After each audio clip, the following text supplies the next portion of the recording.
இந்த டி நகர் தொகுதியில் ஒரு பக்கம் ராஜா அன்பழகன் சொல்லிட்டு திமுகவினுடைய வேட்பாளர் நிற்கிறாரு. இன்னொரு பக்கம் வந்து தாவேகாவினுடைய வேட்பாளர் புஷி ஆனந்த் நிற்கிறார். இவங்க 2 பேர்ல யாருக்கு வந்து மக்களுடைய ஆதரவு இருக்கு அப்படின்னு சொல்லி மக்கள்கிட்ட கேட்டு தெரிஞ்சுப்போம் வாங்க. கண்டிப்பாக ராஜா அன்பழகன் தான் ஜெயிப்பார். புஷி ஆனந்த் நாங்கள் இது வரைக்கும் இங்கே பார்த்ததே இல்லை. தெரியாத ஆளுக்கு போடுறத விட அவங்க அப்பா இது வரைக்கும் செஞ்சுருக்காரு. அன்பழகன் எங்களுக்கு தண்ணி லைன் கொடுத்தது அவர் தான். இளைஞர் அணியாக இருக்கும்போதே அவ்வளோ செஞ்சார், எதிர்கட்சியாக இருக்கும்போது அவ்வளோ செஞ்சார். இப்போ கண்டிப்பாக இவங்க தான் ஜெயிப்பாங்க ஆளுங்கட்சி. அவங்க பையன் வந்திருக்காரு இப்போது. இவர் அதுக்கு மேலே நல்லா செய்வார் எங்களுக்கு நம்பிக்கை இருக்குது. கண்டிப்பாக ராஜா அன்பழகன் தான் இங்கே வருவார். அன்பழகன் தான் ஜெயிப்பார். அன்பழகன் தான். அன்பழகன் ஜெயிப்பார். எதுவும் எங்களுக்கு எல்லாம் உதவியெல்லாம் அவர் தான் பண்ணுறாரு. அதனால அவர் தான் ஜெயிப்பார். ரெண்டாவது யாரோ தெரியாதுயா. நாங்கள் சூரியனுக்கும் போடுவோம். அன்பழகன் தான் ஜெயிப்பார். எங்களுக்கு அவரதே உதவி பண்ணுறாரு. இப்போ எதுவும் டி நகரை பொறுத்தவரையிலும் ஒவ்வொரு தடவை மாறி மாறி தான் வந்திருக்கு.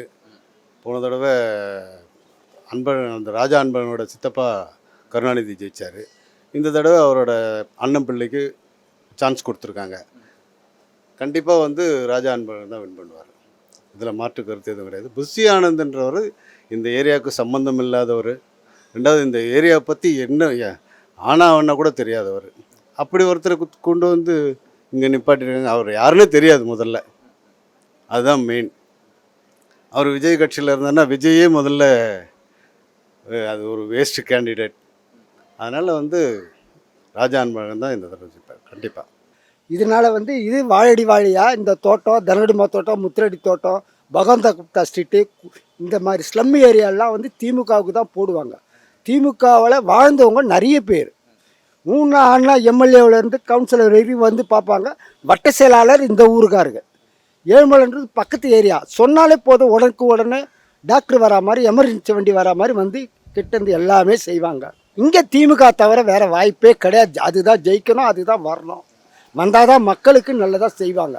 திமுக தான் ஜெயிக்கிற வாய்ப்பு இருக்குது. ஏன்னா அவங்க அப்பா செஞ்சார், அன்பழகன் அண்ணன் செஞ்சார், நிறைய பண்ணியிருக்காரு. ஏழுமலை அண்ணனும் கூட ஹெல்ப் பண்ணியிருக்கிறாரு. எல்லாமே பண்ணியிருக்கிறாங்க. இவங்க தான் பண்ணியிருக்காங்க, திமுக தான். அந்த விசில் வரல, யாரும் எதுவும் செய்யலை. இவங்க தான் எல்லாத்துக்குமே. இப்போ ஒரு தண்ணி வரலைன்னா ஃபோன் பண்ணால் ஏழுமலை அண்ணன் வீட்டாண்ட போயிடுவாங்க. எல்லோரும் போயிட்ட உடனே ஃபோன் பண்ண உடனே தண்ணி வந்துடும். லாரி தண்ணி வராத சொல்ல கூட தண்ணி வந்துடும். காவா தண்ணி வந்து ஒரே ஸ்மெல்லு வந்தது ஒரு மாதம், ரொம்ப நாத்தம்.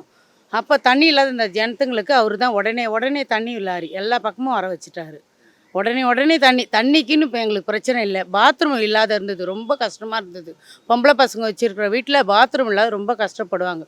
பொது இதுக்கு தான் போயிருந்தாங்க. அவர் வந்து நல்லா பாத்ரூம் போட்டு கொடுத்துட்டாரு. வீட்டுக்கு பாத்ரூம் இப்போ லைன்லாம் கொடுத்துட்டாரு. மெயினாக லைன் இல்லைன்னு தான் போடாத இருந்தாங்க. 4 வீட்டில் இருக்கோம், 4 வீட்டில் இருக்காது பாத்ரூமு. மெயின் ரோடு எந்த பக்கம் மெயினில் இருக்குதோ அங்கே இட்டுன்னு போவாங்க பொம்பளை பசங்களை. இப்போ அவர் தலையெடுத்து எங்களுக்கு இந்த பிரச்சனையே இல்லை. இந்த 5 வருஷத்துக்கு முன்னாடி இருந்து எங்களுக்கு பிரச்சனை இல்லை. ஆனால் திமுக தான் வரணும், வந்து ஆகணும். ஏன்னா வந்தால் நல்லது செய்கிறாங்க. இந்த ஏரியா மக்களுக்கு நல்லது. இப்போ ட்ரைனேஜ் அடைச்சிக்குதுன்னா உடனே வீட்டு வாசலில் போயிடுறாங்க. லேடிஸே ட்ரைனேஜ் அடைச்சிக்குது, எங்கள் வீட்டு குழந்தைங்க எப்படி வெளியே வரோன்றாங்க, கொசு வருதுன்றாங்க. அவங்க கேட்குறது தப்பு இல்லை. உடனே என்ன ஆகுது, அவர் உடனே ஒரு ஃபோன் தான் வந்து எடுத்துடுறாங்க, அடப்பை எடுத்துடுறாங்க, தண்ணி போயிடுது, அதோட விட்டுடுறாங்க. எல்லா பிரச்சனையுமே கொஞ்சம் சால்வ். ரோடே இல்லாத இருந்தது இந்த இடம். வண்டி பைக்கே போகாது, பள்ளம் மேடு போகும். அது பார்த்தா இப்போ எவ்வளோ ரோடு எப்படி இருக்குது நீங்களே பார்க்குறீங்கல்ல. ரோடு இப்போ ஓரளவு பரவாயில்ல, எங்களுக்கு முதல்ல இருந்ததோட. அவர் கெளிச்சாலும் ஆட்சி இல்லாத போது கூட ஏழுமலைன்னு இருக்கார். அந்த அண்ணா வந்து எங்களுக்கு எல்லாம் என்னென்ன டிஎம்கேல தான் இருக்கார், என்னென்ன தேவைகளோ எங்களுக்கு கேட்காதையே செஞ்சு கொடுப்பாரு அவர்.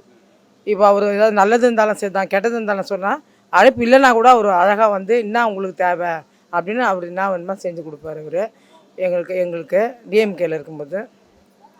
போன வாட்டி கரண்ட்டு தண்ணிக்கெலாம் ரொம்ப கஷ்டப்பட்டோம். தண்ணிக்கெலாம் இப்போ வீட்டு வாசல்லே அவங்கவுங்களுக்கு ஒரு பம்பு போட்டு கொடுத்தாங்க டிஎம்கேல. தண்ணி கஷ்டம் இல்லை, கரண்ட்டு. ஆமாம், இங்கே உள்ளலாம் எல்லார் வீட்டு வாசல்லையும் ஒரு பம்பு இருக்கும். எல்லார் வீட்டு வாசல்லையும் இருக்கும் பம்பு. எல்லாமே அண்ணன் தான் செஞ்சு கொடுத்தாரு. ஏழுமலைன்னா டிஎம்கே ஆட்சியில் இருக்கும்போது எல்லாருக்குமே இல்லைன்னா கூட அவர் செய்வார்.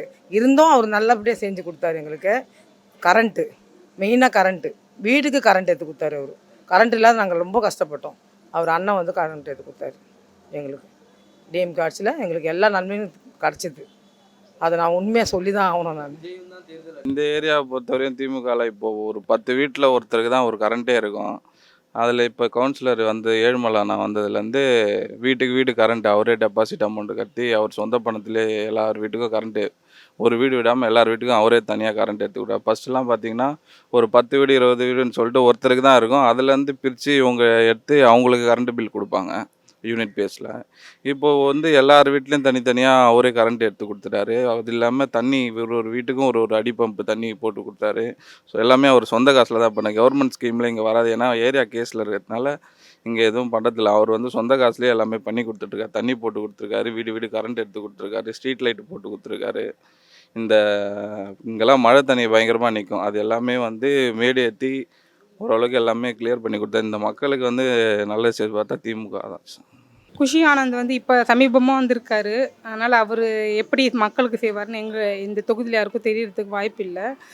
ஏற்கனவே ராஜா அன்பழகன் சார் வந்து இந்த தொகுதியில் வந்து எல்லாருக்கும் பரிச்சயமானவங்க. ஏற்கனவே எம்எல்ஏவாக இருந்திருக்காங்க. பொதுமக்களுக்கும் நிறைய விஷயங்கள் செஞ்சுருக்காங்க. இப்போ இங்கே ஏரியாவிலேன்னு பார்த்தீங்கன்னாக்கா எங்களுக்கு வந்து அப்போல்லாம் கரண்ட் இருக்காது. நாங்கள் சின்ன பிள்ளையாக இருக்கும்போது கரண்ட்டோ பாத்ரூம் வசதியோ எந்த அடிப்படை வசதியும் எங்களுக்கு இல்லை. டிஎம்கே பீரியடில் மட்டும்தான் எங்கள் ஏழுமலன்னு ஒருத்தர் இருக்காங்க, கவுன்சிலர் அண்ணா, அவங்க அன்பழகன் சார் இவங்கெல்லாம் எல்லாரும் சேர்ந்து தான் எங்களுக்கு நல்ல விஷயங்கள் நிறைய செஞ்சுருக்காங்க. அது எல்லாருக்குமே தெரியும். ராஜா அன்பழகன் அண்ணன் தான் 100க்கு 100 இங்கே வருவாங்க. நாங்கள் எல்லாருமே ஆசைப்படுறோம். அவங்க அறிமுகம் ஆகலை சார். அவங்க இந்த ஏரியாவுக்கு ஃபஸ்ட்டு அவங்களுக்கே என்ன பண்ணுவாங்கன்னு அவங்களுக்கே தெரியாது. மக்களுக்கு எப்படி பண்ண போகிறாங்கன்னு யாருக்கும் தெரியாது. ஏற்கனவே செஞ்சவங்களுக்கு தான் மக்கள் வந்து விரும்பி போடுவாங்க. இவங்க செய்வாங்க, இவங்களுக்கு போடலாம் அப்படின்னு நம்பிக்கை இருக்கும். தெரியாத ஒரு புதுசாக ஒருத்தவங்க உள்ளே வரும்போது அவங்க பரிச்சயம் ஆகாதவங்களுக்கு நாங்கள் போட விரும்பலை. நாங்கள் எல்லோரும் இங்கே பகுதியில் எல்லாருமே நாங்கள் ராஜா அன்பழகனுக்கு தான் போடுவோம். அன்பழகன் தான் கெளிப்பார். அவங்க எல்லாம் நல்லது செஞ்சுருக்காங்க. பம்பு போட்டிருக்காங்க. ரோடெலாம் பள்ளமாக இருந்தது, மோடு ஏற்றினாங்க. கரண்ட்டு இதெல்லாம் பண்ணி கொடுத்துருக்காங்க. இவர் நல்லது செஞ்சுருக்காங்கல்ல, அதனால் அவர் எப்படி கெளிக்க வாய்ப்பு இருக்குது? உண்மை சொல்லணும்னா அவர் இந்த ஏரியாவுக்கு வரவே இல்லை ப்ரோ. இதுவரையிலும் ஒரு நாள் கூட வரல. அவங்க டீமில் வந்து பார்த்திங்கன்னா ஒரு 4-5 பேர் 1 வீக் முன்னாடி வந்தாங்க. ஒரு 10 விசில் எடுத்துகிட்டு வந்தாங்க. எல்லாருக்கும் விசில் கொடுத்தாங்க. விசில் அடிச்சுட்டே போயிட்டாங்க. வீடு விடால் போய் கேட்குறதுலாம் கிடையாது. அவங்களாம் இறங்கி வேலை பார்க்கல யாரும். அவர் ஆனால் விஜய் வந்தார் பார்த்தீங்களா, ஒரு 2-3 டேஸ் முன்னாடி வந்தார். அப்போ மட்டும் அவர் பார்த்தோம். அதுக்கப்புறம் இந்த தொகுதியில் அவரை பார்க்கவே இல்லை. எலெக்ஷனுக்கு கேம்பெயின் பண்ணுறதுக்கு வரலன்னா ஜெயிச்சாலும் அப்படி வருவார்னு தெரியல எங்களுக்கு. So no idea about that புஷி ஆனந்தை பற்றி. அவர் இதெல்லாம் வரல, வந்தால் தான் நம்ம தெரியும். அவர் எங்கே வேணாலும் இருக்கலாம். பட் அவர் நிற்கிற தொகுதியில் இங்கே நின்று பார்த்தா தானே மக்கள் அவங்க ஓட்டு போடுவாங்க. அது தொகுதியில் நிற்கிறனால வந்து பார்க்கலாம். இந்த பக்கமே சுத்தமாக எட்டி பார்க்கவே இல்லை.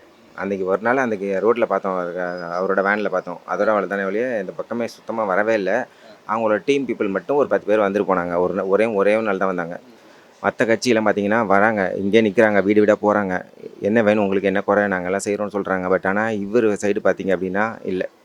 இப்போதைக்கு தாத்தா கட்சி தான் ஜெயிக்கும். நாங்கள் இத்தனை வருஷமாக நாங்கள் இங்கே தான் இருக்கிறோம் ராஜபிள்ளை தோட்டத்தில்.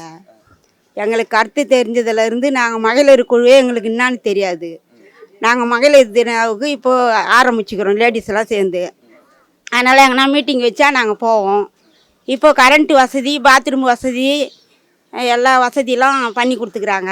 லைட்டெல்லாம் அதுக்கு முன்னே குழந்தைங்கள்லாம் படிக்கிறதுக்கு கரண்ட்டு வசதி இல்லாதது. இப்போ கரண்ட்டு வசதி எடுத்து கொடுத்துக்குறாங்க. தண்ணி குழா வசதி எடுத்து கொடுத்துக்குறாங்க. அந்த தண்ணி வராத போக இப்போ டேங்க்கில் வர வச்சு இப்போ நாங்கள் அங்கே தான் பிடிச்சின்னு இருக்கிறோம். டேங்க்கு தண்ணி தான் டெய்லியும் இப்போ தண்ணி வருது. புஷி ஆனந்த்னு ஒருத்தர் நிற்கிறாருல, அவரை பற்றி என்ன நினைக்கிறீங்க? அதெல்லாம் எனக்கு தெரியாது சாமி. பார்த்துருக்கீங்களா அவரை? பார்க்கல. இங்கே இந்த ஏரியாக்கே வரலையா? வந்திருக்காங்க. நான் எங்கேயாவது வேலைகள் கையறு வீட்டுக்கு போயிருந்திருப்பேன்னு தெரியாது. இவங்க அன்னைக்கு வந்தாங்க, பேசினாங்க. ஏதோ நாங்கள் ஜெயிச்சு வந்து ஏதாவது உங்களுக்கு உதவி பண்ணுறோமா, இப்போ 1500 வாங்குகிறோம் வீட்டுக்காரலேன்னு, ஏதாவது செய்கிறோன்னு சொல்லியிருக்காங்க. அதனால் நான் எனக்கு தெரிஞ்சதை நான் சொல்கிறேன் சாமி. எனக்கு ராஜா அன்பழகன் மேலே தான் வெற்றி வாய்ப்பு இருக்கணும்னு மனசில் படுது. ஏன்னா அந்த ஆனந்த அவர் சொல்கிறீங்க, நான் பார்த்ததில்ல அவரை. சும்மா அந்த போஸ்டிங்கில் அந்த எடுத்து வந்து கொடுக்குறாங்க பாருங்கள், அதில் தான் அவர் முகத்தையே பார்த்துருக்கேன் நான். மழை அவர் இங்கே வரும்போது ஒரு மழை வந்தது, சும்மா லைட்டாக. அதுக்கே யாருமே காணோம், ஓடி போயிட்டாங்க. இன்னும் பெரிய பெரிய வெள்ளம்லாம் வந்தால் அவர் எங்கே இருப்பாருன்னு தெரியல. அதனால் ராஜா அண்ணாமலை தான். அவர் யாருன்னே எங்களுக்கு தெரியலையே. நான் முகமே பார்க்காத நான் எப்படி நான் சொல்ல முடியும்? பார்த்தா தானே சொல்ல முடியும். அது 6 சிலிண்டரு கொடுப்பாரா கொடுக்காது, அப்புறம் கெளிச்ச உடனே தான் இது. இவர் சொல்லாத மீனே வராத மீனே எங்களுக்கு செஞ்சு தரல. நாங்கள் அவரை தானே நம்ப முடியும். அவர் யாருன்னு எங்களுக்கு தெரியலையே. அவங்க பார்த்ததே கிடையாது அவரை. வந்துட்டு போயிருக்காங்கன்னு இருக்காங்க, ஆனால் தெரியல. வந்தாரா போனாரான்னு தெரியல. அந்த பேப்பருங்களில் தூக்கி போட்டிருக்காங்க பாருங்கள், அந்த பேப்பர் அதில் தான் இவர் தான் ஆனந்த் அப்படின்னு ஒட்டி வச்சு தான் நாங்கள் பார்த்துருக்கேன். அதான் தெரியும், இதுதான் உண்மை, உண்மையான சத்தியம் இதுதான், வேறு எதுவும் தெரியாது. இல்லை புஷி ஆனந்த் வந்தார். அவர் வந்தார், இந்த ஏரியாவுக்கு வந்தாருன்னா அன்னைக்குன்னு பார்த்து அவர் இந்த இடத்துக்கு பிரச்சாரமே பண்ணக்கூடாதுன்றதுனால மழை வந்துருச்சு, அதோட ஓடினவர் தான். அதுக்கப்புறம் வரவே இல்லை இந்த தடவை இந்த ஏரியாவுக்கு. பேசலாம் இல்லை, வீடு வீடாக ஓட்டு கேட்டார், விசில் அடித்தாங்க. சரி குப்பை எடுக்கிறதுக்கு தான் விசில் அடிக்கிறாங்களோன்னு சொல்லி வெளியில் குப்பை பைடி தூக்கிட்டு வந்தால் புஷி ஆனந்த் வராரு. அடடா இது ரொம்ப போய்டும்னு சொல்லி குப்பை பைக்கிட்ட உள்ளே கொண்டு போயிட்டேன். ஸோ விசில் சத்தம் கேட்டோன்னே குப்பை வியாபாரம் தான் வருது, அதுதான். அப்புறம் அதுக்கப்புறம் அவர் புஷி ஆனந்த் அது சம்மந்தப்பட்ட யாருமே இது வரலும் வரல. அவர் இருக்கிறாரா இல்லையான்னு தெரியாது, அவர் வெளி மாநிலத்தவர். அதே நேரத்தில் அவங்க தலைவர் வந்து அவங்க குடும்பத்தையே ரன் பண்ணலை. பொண்டாட்டி ஒரு பக்கம், புள்ள ஒரு பக்கம், ஆம்படியா ஒரு பக்கம். அவர் எப்படி தமிழ்நாட்டை ஆட்சி ஆளணும்னு ஆசைப்படுவார்? அது ஆசைப்படுறதுக்கு வாய்ப்பே இல்லை, வரத்துக்கு வாய்ப்பு இல்லை. காலகாலமாக இருந்தவங்களே அவங்களே வரத்துக்கு இல்லாதக்குது. ரொம்ப கடுமுடியான எலெக்ஷன்லாம், மதில் மேலே இருக்கிற பூனை மாதிரி. அப்படின்னும் போது புஷி ஆனந்த் எப்படி வருவார்? அவருடைய தலைவர் விஜய் வரத்துக்கு வாய்ப்பு இல்லை. இங்கே டி நகர் பொறுத்த வரையும் அவர் வெளியாள், வெளி மாநிலத்தில் இருக்காரு, தமிழ்நாடு கூட கிடையாது. அவர் பாண்டிச்சேரி எம்எல்ஏவாக இருந்தவர். அவர் எப்படி இங்கே ஜெயிக்க முடியாது. திமுக தான் இங்கே ஜெயிக்கும். இப்ப விஜய் கட்சியில இருந்து ஒருத்தர் புஷி ஆனந்த் நிக்கிறாருல, அவர் எப்படி பாக்குறீங்க? அவர் ஜெயிப்பாரா? எனக்கு தெரியவே இல்லையா அவங்க யாருன்னு தெரியல, நான் பார்க்கவே இல்லைங்க. யாரு புஷி ஆனந்த் பார்க்கலையா?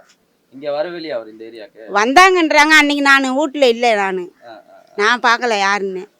அவர் இன்னும் முன்னாடி உங்களுக்கு தெரியுமா? அவர் வீட்டுங்களுக்கு யார் வீட்டுக்குமே வந்த மாதிரியே தெரியலையே, வந்த மாதிரியே தெரியல. நாங்கள் பார்த்ததும் இல்லை. நாங்கள் வீட்டில் தான் இருப்போம், எதுவும் வேலைக்கெல்லாம் போல்.